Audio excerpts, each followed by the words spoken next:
नमस्कार, तपाईँ हेर्दै हुनुहुन्छ नेपाल पोस्ट। म गोविन्द चपगाई। आज मिति विक्रम सम्वत 2079 साल कार्तिक 14 गते सोमबार, ईस्वी सम्वत 2022 अक्टोबर 31 तारिक। यसै गरी आज कार्तिक शुक्ल सप्तमी तिथिसँगै विश्व शहरीकरण दिवस पनि परेको छ। देश तथा विदेशमा रहनुहुने दाजुभाइ दिदीबहिनी सँगै हाम्रा शुभचिन्तकहरूमा विश्व शहरीकरण दिवसको शुभकामना व्यक्त गर्न चाहन्छौँ। दर्शकबिन सदा जस्तै आज पनि देश तथा विदेशका हेर्नै पर्ने महत्त्वपूर्ण खबरसँगै आज दिनभरि कहाँ के हुँदैछ त शुभ बिहानीसँगै सम्पूर्ण अपडेटहरू लिएर उपस्थित भइसकेका छौँ। कृपया समाचार समय अवधिसम्म हामीसँगै रहनुहोला। आउनुहोस् समाचार सुरु गरौँ। आजका मुख्य शीर्षकहरूबाट।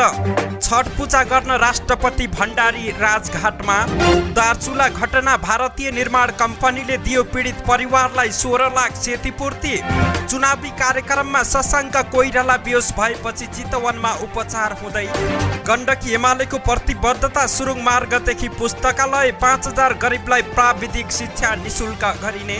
ज्यान जोखिममा राखेर पहाडको बीचबाट आफू हिँडेको र अब गोर्खालाई धुलो मुक्त बनाउने प्रचण्डको दाबी। गण्डकीका 36 मध्ये 22 सिट आफूले जित्ने। चुनावपछि बहुमत सहित केपी ओलीलाई प्रधानमन्त्री बनाउने पृथ्वी सुब्बा गुरुङको भनाई। रक्सी खुवाउँदा लागेको भनेको 15 लाखको स्रोत खुलाउन मनाङेलाई आयोगको निर्देशन। गठबन्धनले 95% सिट जित्ने आर्चु राणाको दाबी। ओलीसँग अलिकति पनि नैतिकता नभएको घनश्याम भुसालको टिप्पणी। रापरपा माओवादीसँगै एकीकृत समाजवादीको चुनावी घोषणा पत्र आज सार्वजनिक हुँदै। एमाले उम्मेद्वारलाई भोट माग्दै निखिल उप्रेती। 60 कटेका उम्मेद्वारलाई आफूले मतदान नगर्ने दीपक राजगिरीको भनाई। मध्य प्रदेशमा आज पनि सार्वजनिक बिदा। सुर्खेतका बाढी पीडितद्वारा कर्णाली राजमार्ग अवरुद्ध। फुटपाथ व्यापारमा पुनः कडाई गर्ने महानगरको तयारी। र पोखरा र चितवनमा बढे पर्यटक, सरकारले सहयोग नगरेको व्यवसायीको गुनासो। अब सुन्नुहोस् पुरा समाचार। छठ पर्वका अवसरमा राष्ट्रपति विद्यादेवी भण्डारीले गुहेश्वरीमा तयार पारिएको छठी माताको दर्शन गरेकी छिन्। हिजो आइतबार अपराह्न गुहेश्वरी पुगी राष्ट्रपति विद्यादेवी भण्डारीले छठ माताको पूजा गरेकी हुन्। त्यस लगतै उनी कमल पोखरीमा निर्माण गरिएको छठ घाटमा पुगी अस्ताउँदो सूर्यलाई अर्घ दिई छठ पूजाको पूजा आराधना गरेकी छिन्। सडक निर्माणका क्रममा नेपाली बालकको मृत्यु भएको घटनामा भारतीय निर्माण कम्पनीले पीडित परिवारलाई 16 लाख क्षतिपूर्ति दिएको छ। हिजो राति भारतीय निर्माण कम्पनी भारतीय प्रशासन पीडित परिवारका सदस्य र स्थानीय नेपाली जनप्रतिनिधि बीच सो रकम उपलब्ध गराउने सहमति भएको हो। भारतीय सडक निर्माण कम्पनी गर्ग एन्ड गर्गका प्रतिनिधिले पीडित परिवारलाई नगद रकम हस्तान्तरण गरेको प्रमुख जिल्ला अधिकारी दीर्घराज उपाध्यायले जानकारी दिएका छन्। सडक निर्माण कम्पनीले नगद रकम हस्तान्तरण गरेको छ। उनले भने नगद रकम मृतक बालकका बुवा र आमाको नाममा संयुक्त खाता खोलेर जम्मा गरिनेछ। छठ पर्वका कारण हिजो बैंक बन्द भएकाले आज संयुक्त खाता खोलेर रकम जम्मा गरिने प्रचीय उपाध्यायले जानकारी दिएका छन्। हाललाई नगद रकम मृतक बालकको बुवा हिकमत महराको जिम्मा लगाइएको उनले जानकारी दिएका छन्। दार्चुलाको व्यास गाउँपालिका 2 दुमलिङ स्थित महाकाली नदी पारीको भारतीय क्षेत्रमा शुक्रबार बिहान सडक निर्माणका क्रममा विस्फोटक पदार्थ प्रयोग गरेपछि उछिटिएको ढुङ्गाले लागेर स्थानीय नेपाली बालक 9 वर्षीय पवन महराको ज्यान गएको थियो। महरा महाकाली किनारमा नेपाली क्षेत्रमा बुवा आमा दिदी र भाइहरूका साथमा हिँडिरहेका बेला उक्त घटना घटेको बताइएको छ। हामी महाकाली किनार हुँदै घर फर्किँदै थियौं। 81 ढुङ्गाले लागेर छोराको घटनास्थलमै ज्यान गयो। मृतक बालकका बुवा हिकमतले भने घटनामा छोरी सरिना पनि घाइते भएकी छिन्। उनको हाल जिल्ला अस्पतालमा उपचार भइरहेको छ। नेपाली कांग्रेसका पूर्व महामन्त्री शशाङ्क कोइराला बिरामी भएका छन्। नवलपुरको अमरापुरीमा आइतबार आयोजित चुनावी कार्यक्रममा सहभागी हुँदै गर्दा कोइराला बिरामी भएका थिए। मक्सिर 4 को चुनावका लागि कोइराला नवलपुर क्षेत्र नम्बर 1 मा सत्ता गठबन्धनका तर्फबाट प्रतिनिधि सभा सदस्य उम्मेद्वार रहेका छन्। कोइराला चुनावी कार्यक्रममा सहभागी हुँदै गर्दा बेहोस भएका हुन्। उनका स्वकीय सचिव भरत तिवारीका अनुसार कोइरालालाई उपचारका लागि पुरानो मेडिकल कलेज लगिएको हो। उहाँ चुनावी कार्यक्रममा सहभागी हुँदा बेहोस हुनु भएको हो। मेडिकल कलेजमा उपचार भइरहेको छ। उहाँको अवस्था सामान्य छ। उनले भने कोइरालाको होस फर्किसकेको पनि उनले बताएका छन्। नेकपा एमाले गण्डकी प्रदेश संगठन कमिटीले निर्वाचनका लागि प्रतिबद्धता पत्र सार्वजनिक गरेको छ। सुशासन, समृद्धि र समाजवादको आधार गण्डकी प्रदेशमा एमालेको सरकार नारा सहित एमाले गण्डकीले हिजो आइतबार आफ्नो प्रतिबद्धता पत्र सार्वजनिक गरेको छ। प्रतिबद्धता पत्रमा नेकपा एमाले गण्डकीले प्रदेशका मुख्य राजमार्ग र स्थानीय सडकको दूरी घटाउन सकिने खण्डमा छोटा दूरीका सुरुङ मार्ग निर्माण गरिने जनाएको छ। यस्तै कोरला र त्रिवेणी नाकालाई व्यवस्थित बनाउन ती नाकामा सहरीकरण गर्न एमाले सरकार बनेमा जोड दिने प्रतिबद्धता उल्लेख गरिएको छ। स्वास्थ्यतर्फ प्रदेशमा 500 शैय्याको गण्डकी विश्वविद्यालय, शिक्षण अस्पताल र मुटु मृगौला क्यान्सर उपचारका लागि 50-50 शैय्याको विशिष्टकृत अस्पताल बनाउने एमालेको घोषणा रहेको छ। नेपाल प्रहरीको प्रादेशिक अस्पताललाई 50 शैय्याको सुविधा सम्पन्न अस्पताल बनाइने पनि प्रतिबद्धता एमाले गण्डकीले लिएको छ। प्राथमिक स्वास्थ्य केन्द्र तथा प्रादेशिक अस्पतालहरूमा 1,000 डाक्टर, नर्स र जनस्वास्थ्य अधिकृत खटाएर नागरिकलाई निशुल्क र गुणस्तरीय स्वास्थ्य सेवा दिइने प्रतिबद्धता पत्रमा उल्लेख रहेको छ। नेकपा माओवादी केन्द्रका अध्यक्ष पुष्पकमल दाहाल प्रचण्डले आगामी 5 वर्षभित्र गोर्खा जिल्लालाई धुलोमुक्त बनाउने प्रतिबद्धता जाहेर गरेका छन्। गोर्खा 2 मा आयोजित चुनावी भेलालाई सम्बोधन गर्दै उनले आफूले चुनावी प्रचारको क्रममा ढुङ्गाको बीचमा ज्यान जोखिममा राखेर हिँड्न परेको बताएका छन्। प्रचण्डले भने हिजोदेखि आजसम्म आउँदा माथि ढुङ्गाको बीचको पहराबाट आउँदा डरलाग्दो बाटो हिँडे म। हिजो 22 वटा कार्यक्रममा धुलो र ढुङ्गाको बीचबाट ज्यान जोखिम जस्तो ठाउँबाट हिँडेर तल झरेपछि यहाँ राम्रो होला भनेको यहाँ पनि धुलो बाहेक केही पनि रहन्छ। मैले 2074 मा चितवनबाट लड्दा जता गए पनि धुलो मात्रै थियो। मैले 5 वर्षभित्र धुलो पिचमा बदल्छु भनेर त्यो पूरा गरेँ। अब 5 वर्षभित्र गोर्खाको धुलो र ढुङ्गा पनि सफा गरिन्छ। राजनीतिक क्रान्ति गोर्खाबाटै सुरु गरेकाले आर्थिक समृद्धिको अभियान पनि गोर्खाबाट सुरु गर्ने उनले बताएका छन्। म गोर्खामा आओस् भन्ने चाहना हाम्रो पार्टी र यहाँका जनताको पनि भयो। सिरा, काठमाडौँ, चितवनबाट चुनाव लड्दै गर्दा पार्टी गठबन्धन र यहाँका जनताको भरोसाले मलाई यहाँ खडा गरेको छ। उनले भने बाबुरामजी र हाम्रो सपना भनेको देशको राजनीतिलाई सुदृढ गर्नु नै हो। जनताको अधिकारलाई सुनिश्चित गर्न आर्थिक क्रान्ति आवश्यक रहेको छ। मक्सिर 4 को निर्वाचनमा प्रतिगमन विरुद्धको लडाईँ भएको समेत उनले बताएका छन्। एमाले अध्यक्ष केपी शर्मा ओलीलाई संकेत गर्दै संविधान च्यात्न खोज्नेहरूलाई परास्त गर्न एकजुट हुन समेत उनले आग्रह गरेका छन्। गण्डकीमा दोस्रो पटक मुख्यमन्त्री बन्ने तयारीमा जुटेका नेकपा एमालेका उपमहासचिव पृथ्वी सुब्बा गुरुङलाई पार्टीले तल होइन माथि चाहिन्छ भन्यो। उनी आसन्न प्रतिनिधि सभा निर्वाचनमा लमजुङबाट उम्मेद्वार बनेका छन्। उनको भिडन्त माओवादी महासचिव देव गुरुङसँग हुँदैछ। स्थानीय तह निर्वाचनमा लमजुङका वडामा एमालेबाट वडा अध्यक्ष उम्मेद्वारले पाएको मत गठबन्धनका उम्मेद्वारहरूले पाएको मत भन्दा 1500 मतले मात्रै कम छ। यसैले एमाले उपमहासचिव र माओवादी महासचिवको भिडन्त रोचक हुने आकलन सहित हेरिएको छ।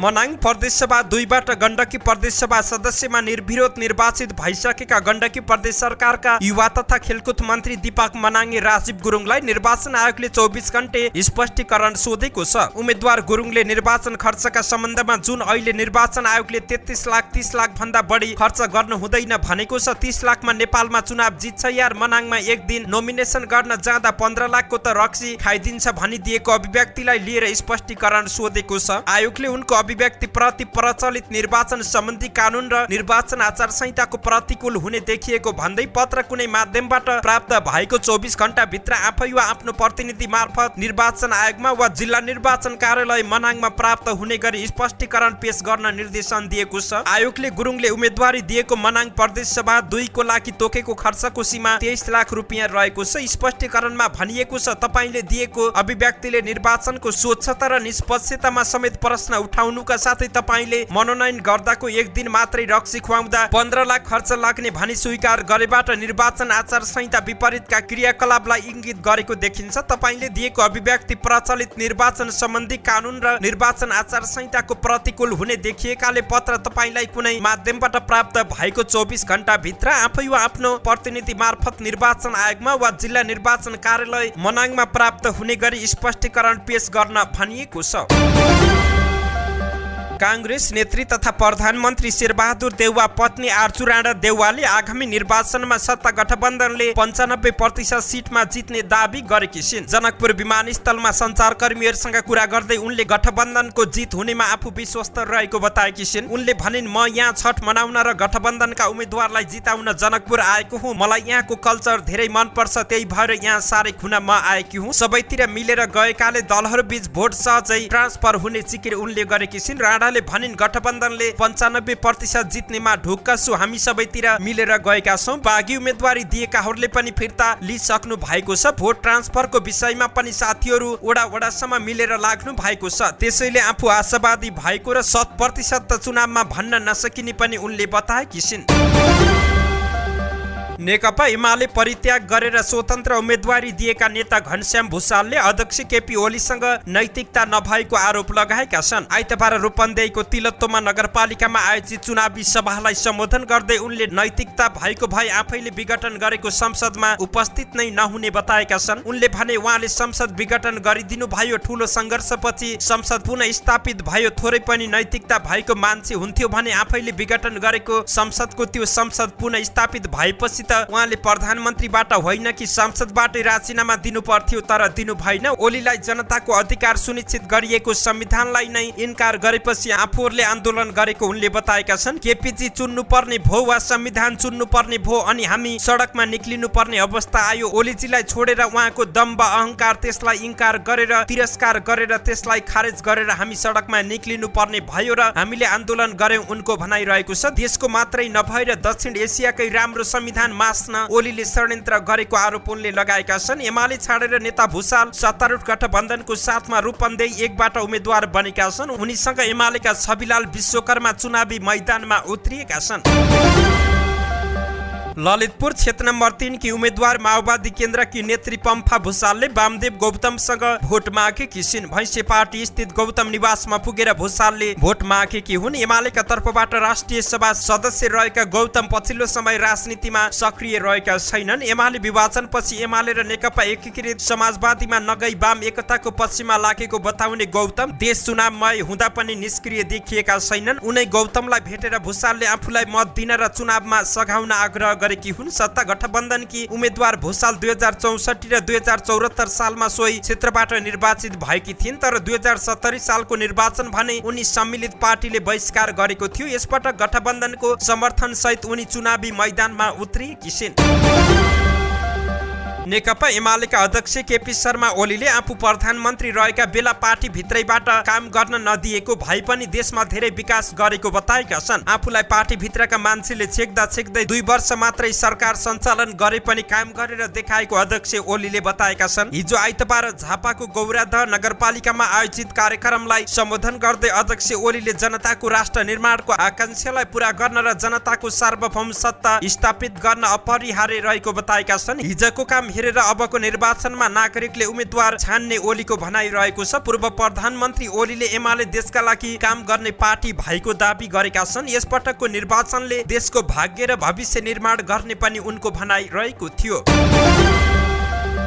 नेपाली कांग्रेसका केन्द्रीय सदस्य तथा गण्डकी प्रदेशको मुख्यमन्त्रीका रूपमा चुनाव लडिरहेका नेता सुरेन्द्र पाण्डेले शान्ति सम्झौतामा हस्ताक्षर गर्ने गिरिजाप्रसाद कोइरालालाई महानायक भन्नेहरूले प्रचण्डलाई खलनायक भन्न नमिल्ने बताएका छन्। गोर्खा क्षेत्र नम्बर 2 बाट प्रदेश सभा उम्मेद्वार रहेका पाण्डेले प्रचण्डको पक्षमा कांग्रेस कार्यकर्तालाई उभिन आग्रह गर्दै माओवादीले लडाईँ लडेर ल्याएका समावेशी लोकतन्त्र, धर्मनिरपेक्ष र गणतन्त्र मान्नेहरूले प्रचण्डलाई मान्दिन भन्न नपाइने बताएका छन्। पाण्डेले भने शान्ति सम्झौताको दायाँतिर हस्ताक्षर गर्ने गिरिजाप्रसाद महानायक र देब्रेतिर हस्ताक्षर गर्ने प्रचण्ड चाहिँ खलनायक भन्न मिल्दैन। कांग्रेसको नाममा केही व्यक्तिले चलाएका भरममा कोही पर्न हुँदैन। हिजो युद्धको बेला जे भए पनि दुवैतिर पीडा भएको छ, तर हामीले भुलेर अब एक भएर अघि बढ्नुपर्ने उनको जिकिर रहेको थियो।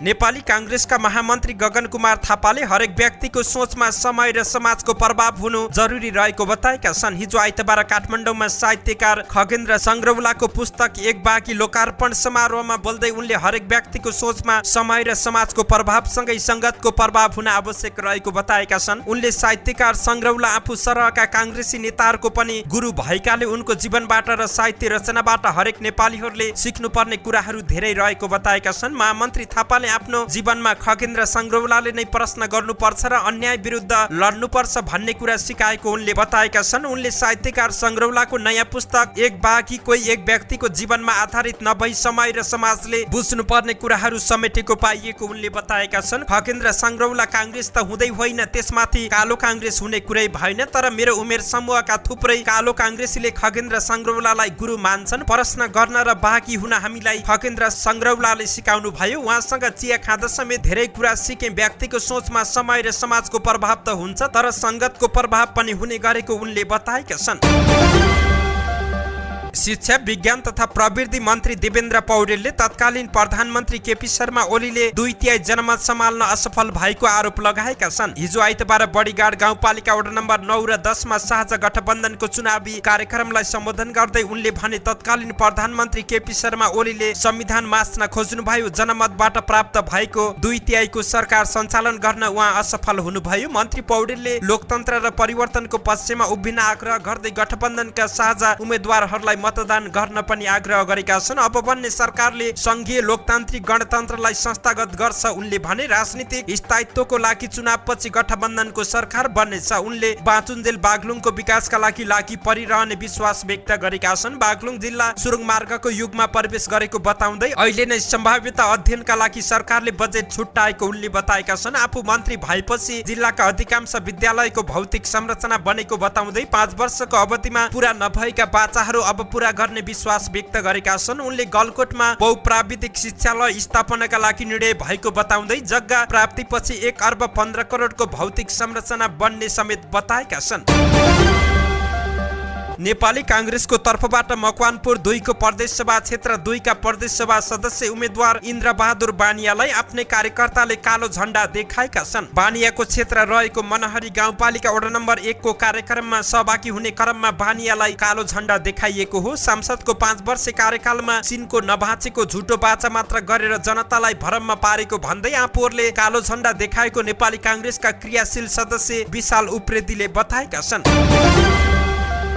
राष्ट्रिय प्रजातन्त्र पार्टी रापरपाले आज सोमबार घोषणा पत्र सार्वजनिक गर्ने भएको छ। बानेश्वरको थापागाउँ स्थित बानेश्वर बैंक्वेटमा एक कार्यक्रम गरेर घोषणा पत्र सार्वजनिक गर्न लागि प्रसार विभाग प्रमुख मोहन श्रेष्ठले जानकारी दिएका छन्। उनका अनुसार आज सोमबार बिहान 11:30 बजे अध्यक्ष राजेन्द्र लिङदेनले घोषणा पत्र सार्वजनिक गर्नेछन्। आगामी निर्वाचनका लागि शनिबार सत्तारूढ दल नेपाली कांग्रेसले घोषणा पत्र सार्वजनिक गरेको थियो भने अन्य राजनीतिक दल पनि घोषणा पत्र सार्वजनिक गर्ने अन्तिम तयारी रहेका छन्।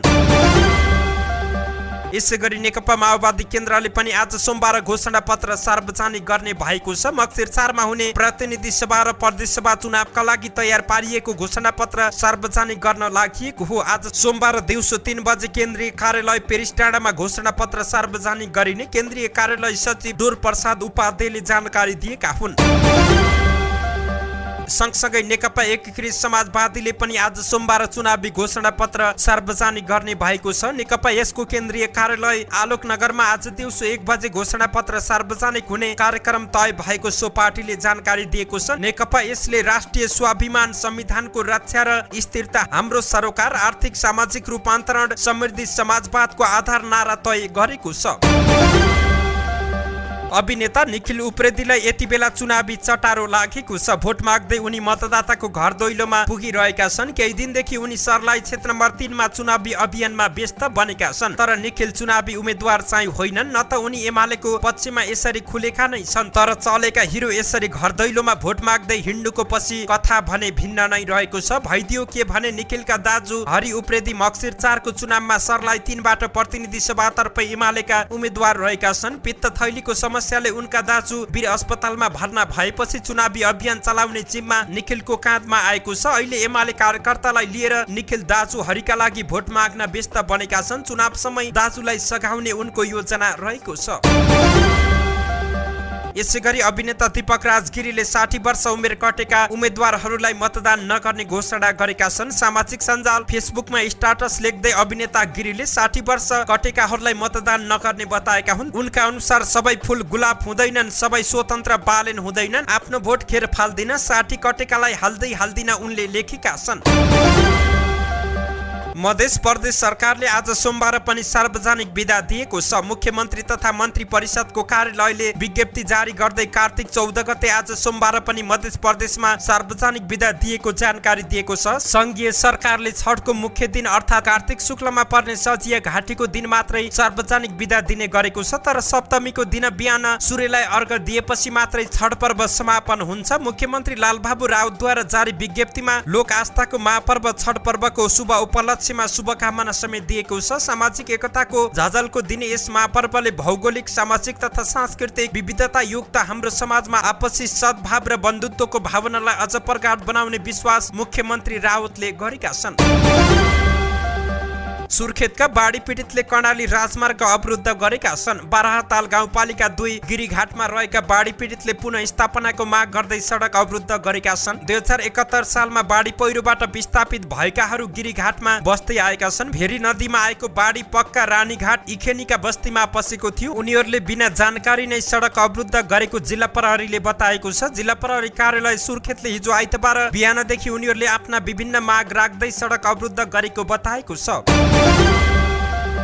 काठमाडौँ महानगरपालिकाले तिहार सकिएसँगै फुटपाथ व्यापारमा पुनः कडाई गर्ने भएको छ। पैदल यात्रुका लागि बनाइएका फुटपाथमा व्यापार गर्न नदिने कडाई गरिने भएको हो। महानगरका नगर प्रहरी प्रमुख एसपी राजुनाथ पाण्डेले पुनः फुटपाथ व्यापारमा कडाई गर्न निरीक्षण गरिने बताएका छन्। हिजो छठ पर्वका लागि नगर प्रहरी ठाउँ ठाउँमा खटाइएको थियो भने कर्मचारीहरू बिदामा रहेका थिए। आजदेखि पुनः प्लान बनाएर काम अघि बढ्छ एसपी पाण्डेले भने। महानगरका मेयर बालेन्द्र शाह बालेनले चुनावी मैदानमा उत्रँदै गर्दा घोषणा पत्रमा फुटपाथ व्यापारीलाई ठाउँ र समय तोकेर व्यवस्थापन गरिने उल्लेख गरेका थिए। अहिले घोषणा पत्र लत्याएको भन्दै विरोध हुन थालेको छ। पोखरा र चितवनमा गत वर्षको तुलनामा यस वर्ष तिहारमा पर्यटकको संख्या बढेको छ। तिहारको बिदा लामो हुँदा घुम्न आउने आन्तरिक पर्यटकको संख्या बढेको व्यवसायीहरूले बताएका छन्। पोखरा र चितवन आन्तरिक पर्यटनको पहिलो रोजाइका गन्तव्य रहेका छन्। त्यसमाथि चाडबाडका कारण परिवार, आफन्त र साथीभाइसँग घुम्न जानेहरूको संख्यामा वृद्धि भएको छ। कोरोना भाइरसका कारण बितेका 2 वर्ष पर्यटन क्षेत्रका लागि सुखद रहेन। 2077 सालमा पुरै ठप्प बनेको पर्यटन क्षेत्र गएको वर्षदेखि भने चलायमान बन्न थाले। गत वर्षको तुलनामा यस वर्ष बाहिरी तथा आन्तरिक पर्यटकको संख्यामा वृद्धि भएको छ। यस वर्षको दशैं तिहारको बिदामा पोखरा घुम्न आउने पर्यटकको संख्या गत वर्षको तुलनामा वृद्धि भएको होटल एसोसिएसन अफ नेपालका वरिष्ठ उपाध्यक्ष विनायक शाहले बताएका छन्। तर गत वर्षको तुलनामा यस वर्ष परिवारसँग पोखरा घुम्न आउने पर्यटकको संख्या भने घटेको उनको अनुभव रहेको छ। यस वर्ष पोखरामा आन्तरिक पर्यटकमा पनि युवाहरूको संख्या बढेको शाहले बताए। 25 देखि 40 वर्ष उमेर समूहका पर्यटकहरू बढेका छन्। यस्तै परिवारसँग घुम्न आउनेको संख्या पनि राम्रो रहेको उनले बताएका छन्। धन्यवाद। यस्तै ताजा समाचारको लागि नेपाल पोस्ट हेर्दै गर्नुहोला।